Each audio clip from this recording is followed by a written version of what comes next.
An Empire of Ice and Fire by Longclaw 1-6. Chapter 13. Battle of Blackwater. The scene in the Baratheon camp north of Storm's End was chaotic, but there was a certain order to it. Clumps of armed foot soldiers, archers and cavalry dashed every which way, with screaming knights and officers directing them towards the many moored boats on the quays. Supply was strewn everywhere, serfs and conscripts, non-combatants darting by to load them into the ships. It seemed as if the entire Stormlands and Reach were behind Renly Baratheon. And here we are, ready to represent the North. Eventually, Robb Stark, Catelyn Stark and the rest of their retinue managed to secure a few non-combatants to take charge of their mounts. It was so surreal, not just a future lord but as a monarch in his own right. Certainly the current regime in King's Landing didn't view his claim as legitimate, but having defeated the Lannister host on the battlefield and capturing the Kingslayer himself added a more practical type of legitimacy. Robb was their equal, and was being treated as such. "Your Grace, Lady Stark," announced the armoured form of a Baratheon Kingsguard. The female armoured form. "King Renly and Queen Marjorie have been awaiting your arrival for some time now. They are ready to welcome you to the Stormlands." She stood tall, menacing yet noble at the same time. This was a powerful warrior, even in spite of her gender. Catelyn knew exactly who she was. Brienne of Tarth! She had known her father well, and young Brienne, from the last time she saw her, hadn't outgrown her tomboyish attitudes. "I didn't know you'd found service in King Renly's side." Leading the two Starks to the ornate command tent, bearing the sigil of King Robert, the iron-faced lady allowed herself a small smile. "His Grace will make an excellent king. Avenge his brothers from the Lannisters." Brienne glanced at Lady Catelyn wryly. "As with his marriage, His Grace is one of those rare few that know the value of a strong woman, be it in body or in mind." "I have raised my boys in the same way," remarked Catelyn, smirking at Robb, who had the good graces to look away with knowing innocence. Even Jon. The two guards pulled the tent flap back. Catelyn and Robb stepped inside the massive tent. There, seated at an oaken throne, was Renly Baratheon. On his head rested a crown, and next to him sat the Rose of Highgarden. While her husband nodded in acknowledgement of his guests, Marjorie Tyrell beamed in greeting. Robb noticed a faint twinkle in her green eyes and bowed. "Your Grace, my lady." "Robb of House Stark, King of the North and Lady Catelyn Stark," announced Brienne, presenting Renly of House Baratheon. Continuing to recite the litany of titles, Robb glanced towards the throne. What kind of red-blooded male would he be not to recognise one of the most beautiful girls in the realm?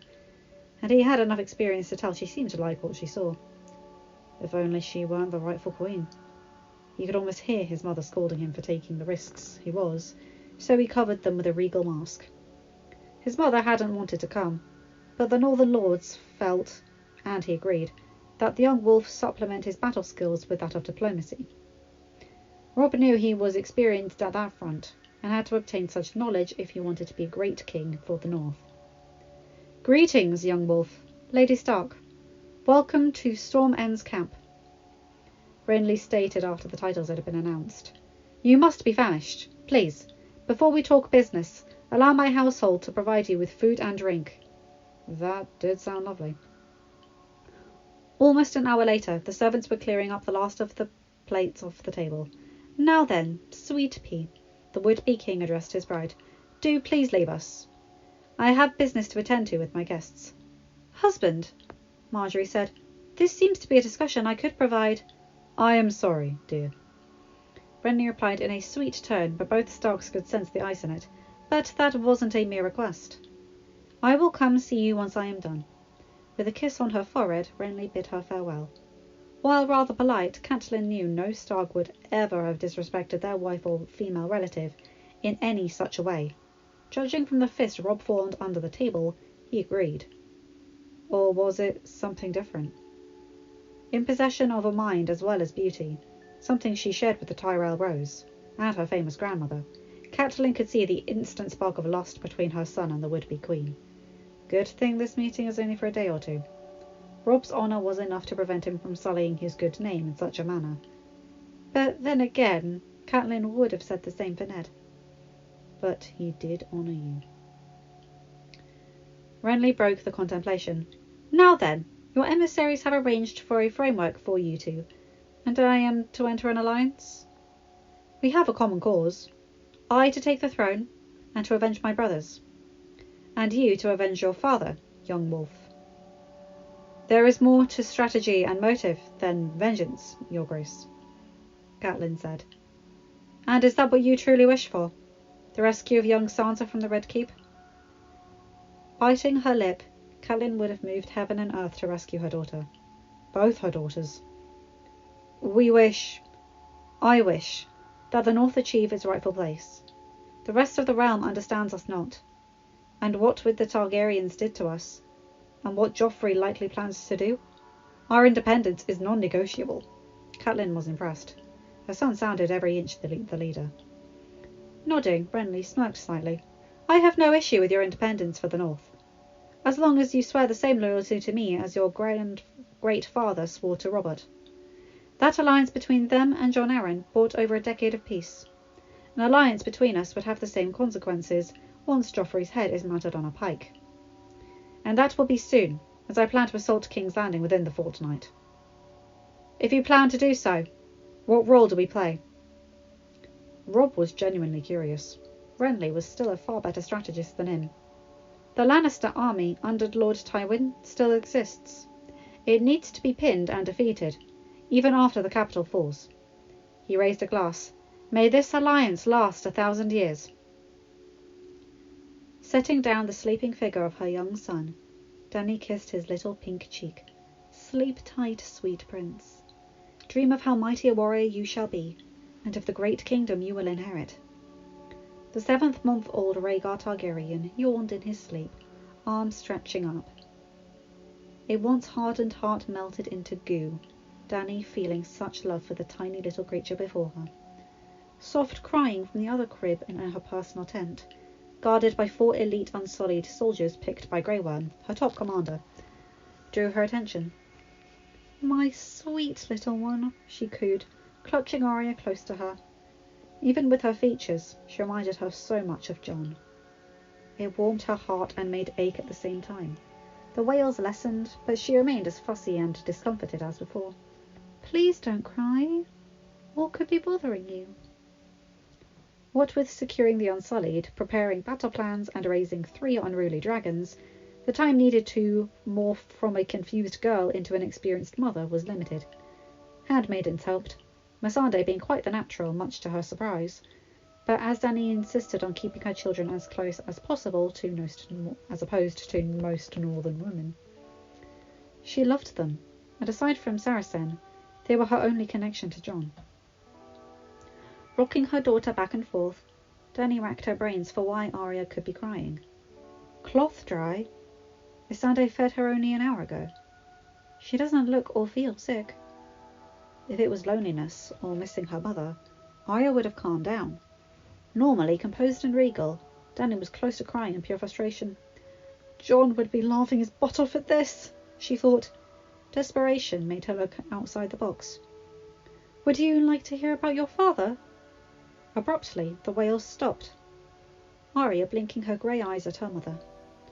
Daenerys almost burst out laughing at the irony of it all, but couldn't.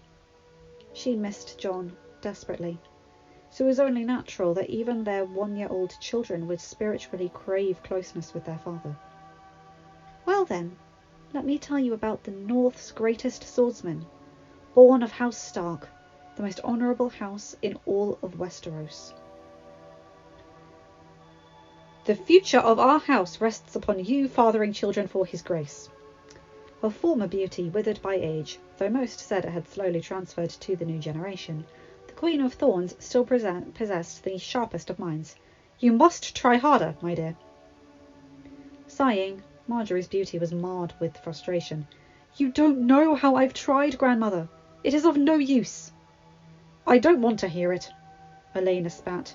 Much as her father denied it, both Marjorie and her grandmother had accepted Loras's proclivities. They didn't like it, but accepted it.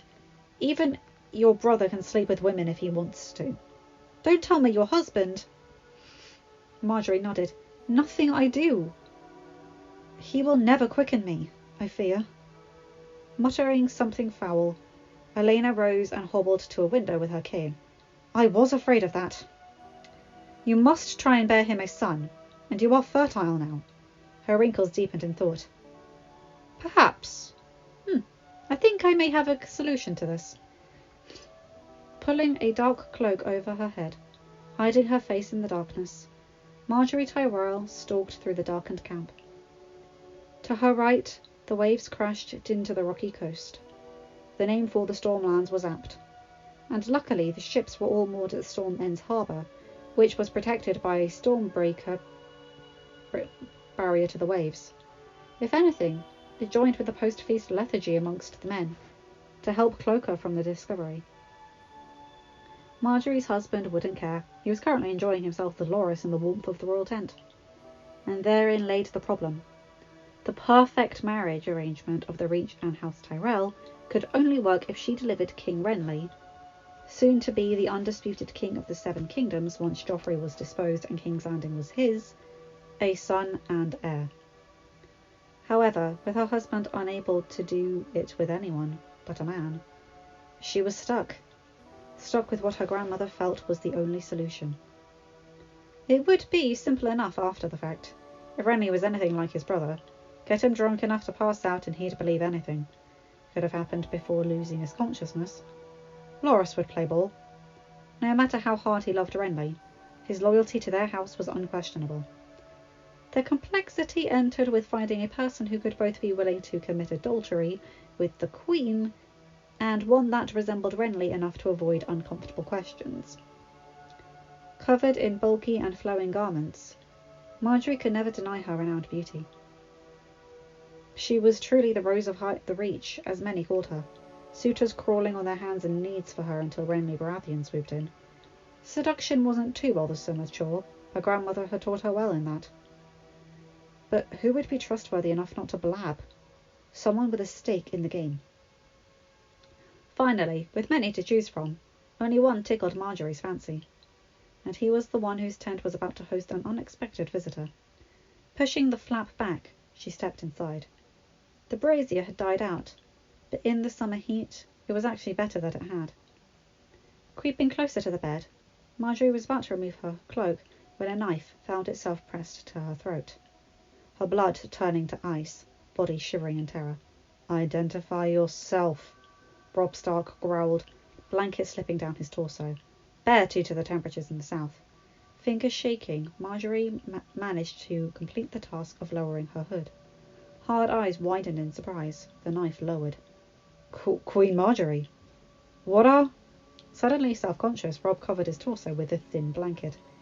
His actions endeared him more to Marjorie, who fought a laugh. In a world of backstabbing noblemen, willing to kill their own mother for more power or money, the Starks had honour, were above it all. The young wolf may not go for it, so she would have to lay the seduction on thick. I'm going to skip the rest of that scene. Side fact, I actually do quite ship these two. Not in the show, but in the fan fictions about the show, I actually like the idea of Robb and Marjorie. I think they would work very well. Arms straining to push the oar through the choppy waters of Blackwater Bay, Davos Seaworth deftly manoeuvred the small craft towards one of the caves that dotted the cliffs of King's Landing. These were only accessible by sea, and while there were plenty of caves within walking distance, he had been informed by his ward that solitude was preferable. Sparing a glance at the vestige of Melisandre, moonlight illuminating her fair features, Davos reasoned she had a reason to wish for it. And so it begins, the Red Witch spoke, as Stannis always called her. They are massing for the assault. Looking over his shoulder for a moment, Davos managed to pick up the flickering lights as they were guided through the water. What had to be over 100 ships, likely all packed with Baratheon troops. They are following Stannis' plan, then. Well, that is to be expected, considering most of his advisors and officers flocked to Renly. The youngest Baratheon betrayed his kin by abandoning him at the capital, Melisandre mused as they pulled into the cave. The Lord of Light may not interfere in the affairs of men, but through his servants justice will be rendered against the guilty. Rising from the boat, even the billowing cloak was unable to disguise her pregnant belly. As with the cave, Davos didn't bother to try to discern what Melisandre's game was. His gut told him that he'd rather not know. The night is dark and full of terrors, he muttered, igniting a torch to banish the blackness. No wonder men cherish fire, even if it can burn. A soft laugh left the Red Woman, a rather deep statement, coming from a simple man. Though I doubt you do not hold complications, said Davos Seaworth. Stepping gingerly onto the rocks, she studied him. You claim to be a reformed smuggler, meaning you have had times as a bad man, but also meaning you have redeemed yourself with good. But a half-rotted onion is rotten completely. One can only be good or evil. If your lord truly does care about a scoundrel like me, I'll hope I am the former. He couldn't help say that watching over her, it be Stannis, King Joffrey or Tywin Lannister, wasn't interesting. Such was his life. Interesting. Sitting down on an outcrop, Melisandre eyed him curiously. We are both knights, said Davos. If unconventional, but an onion has layers, as you do. It is hard to catch a glimpse underneath yours. It was at that point she removed her cloak, leaving her swollen belly bare to the elements. Lords protect us, Davos gasped, his torch suddenly glowing 3 times as bright. The Lord of Light is the only true Lord, said Davos. Folding her hands in her lap, Melisandre sat still. We must wait now. In the distance, a massive roar filled Davos's ears. It had begun. Where are our soldiers, imp? Joffrey snarled at his uncle. More Baratheon soldiers were pouring in, the last of Renly's ships docking. Out in the bay, the licks of green flame still illuminated where dozens of ships and thousands of men had been dispatched into a watery grave. His uncle's idea, a good one, he grudgingly admitted. You promised me that your wildfire would cripple them. Your Grace, it did cripple them. Gritting his teeth, Tyrion did his best not to slap the king, as with the small folk riot, a vicious idiot described him well.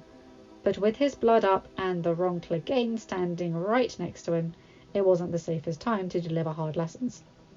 If it hadn't been for the preliminary strike, they would have swarmed the walls by now. Sandor Clegane managed to beat down the initial assault, but they have rallied. We don't have enough men for a protected battle. Joffrey nearly tumbled back in fright as an arrow smacked one of the stone battlements right next to him. Had the faceless archer been more accurate, young Tommen would have been king. What? What do we do? All bravado had leached from him. The arrogant boasting to Sansa prior to the fighting seemed so small comparison to the glaring reality of impending death. Looking at the assembled garrison below, Tyrion gulped. Nephew. It is time for you to lead your forces. Show them that you are willing to fight alongside them, to fight for your city and your kingdom. Lead us to slip around them and annihilate the Baratheons. While his uncle's romanticised portrait of him fighting off his uncle's forces appealed to him, the crippling fear remained. The messages from the Red Keeps still remained on his mind. His mother wanted him to join her, his uncle wanted him to lead the fight, and Lord Baelish nestled squarely in the middle by wanting him to stay in the defences. To allow the king to fight hard but not needlessly risk himself. I will stay here and defend the battlements. You lead the charge. Tyrion sighed. He honestly expected much less. I can barely hold a sword, he thought to himself, yet I must lead the charge. How ironic. With that he dashed off. Glancing about, Joffrey barked a command. Archers! Bring more archers to the wall before... Suddenly a door to a battlement was kicked open, revealing Loras Tyrell, armour dented and drenched in blood. The Highgarden heir ran, and right arm of Renly Baratheon himself raised his sword, Baratheon guards behind him. We meet again, Joffrey. Your uncle sends his greetings. Hands shaking, Joffrey drew his own sword. Sir Gregor, kill them. Sometimes battles came to you. Davos grimaced, one part of him wishing he could help, while the other advised him to back as far away as possible. The latter won out, to an extent. Melisandre's scream echoed through the cabin, obscuring the chaos of the battle outside. Grabbing her hair as she told him to do, Davos couldn't help but observe the scene before him. The Red Woman was one of the great beauties of the realm. Not now, though. Not under current circumstances. The prospect of having to deal with Tywin Lannister's child did not appeal to him. Of the three that existed, one killed the king he was sworn to protect, one was a bitch that Stannis thought he was sleeping with the former, and the third was a drunken imp. The best of the lot. What would the fourth be?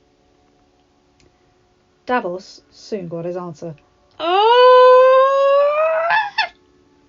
His eyes widened and muscles shook, as instead of a baby, a black cloud flowed out of the Red Woman.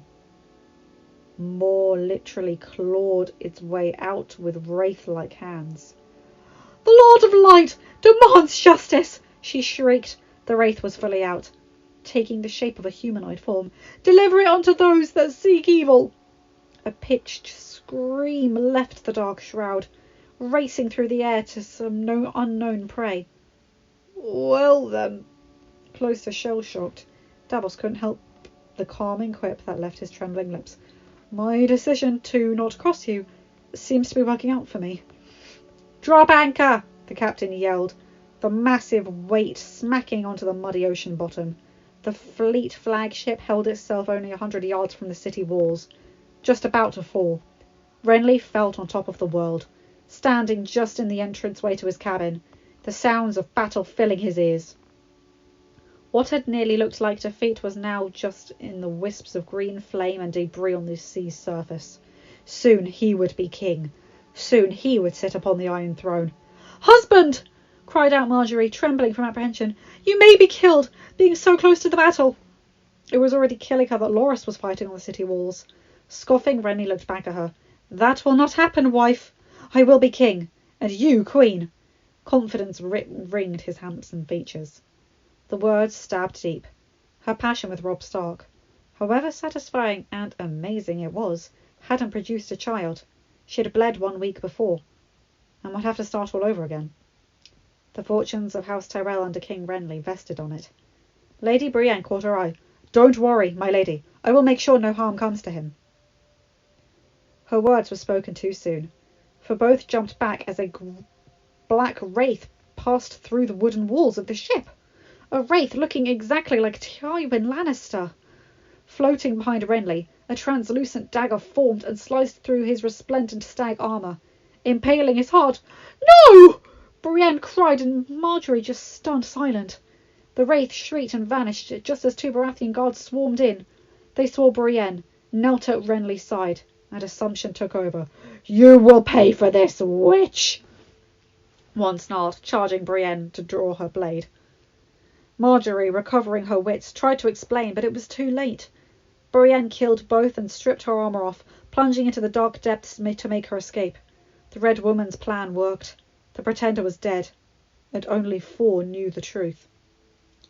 Spreading like wildfire, one Baratheon archer with sharp eyes noticed their leaders fall outside of Renly's Kingsguard, while those turned on Brienne of Tarth. In his panic, the archer hollered to his unit, "The king has fallen!" Panic and his mass hysteria were the most contagious diseases in the human condition. Soon, even in the heat of battle, news of Renly's demise had infected the Baratheon army. Already facing the determined defenders on the wall, and being slammed into by a strategic envelopment under Tywin Lannister arriving onto the scene, the news of the king's death was too much. The army broke, fleeing as fast as possible as their fleet could take them. Tywin owned the field. "Come back, you cowards!" roared the usually suave Loras Tyrell, soon distracted by his final comrade's torso being run in by the king's sword. A lucky hit, considering the blow was sloppy and made with a hand shaking from fear.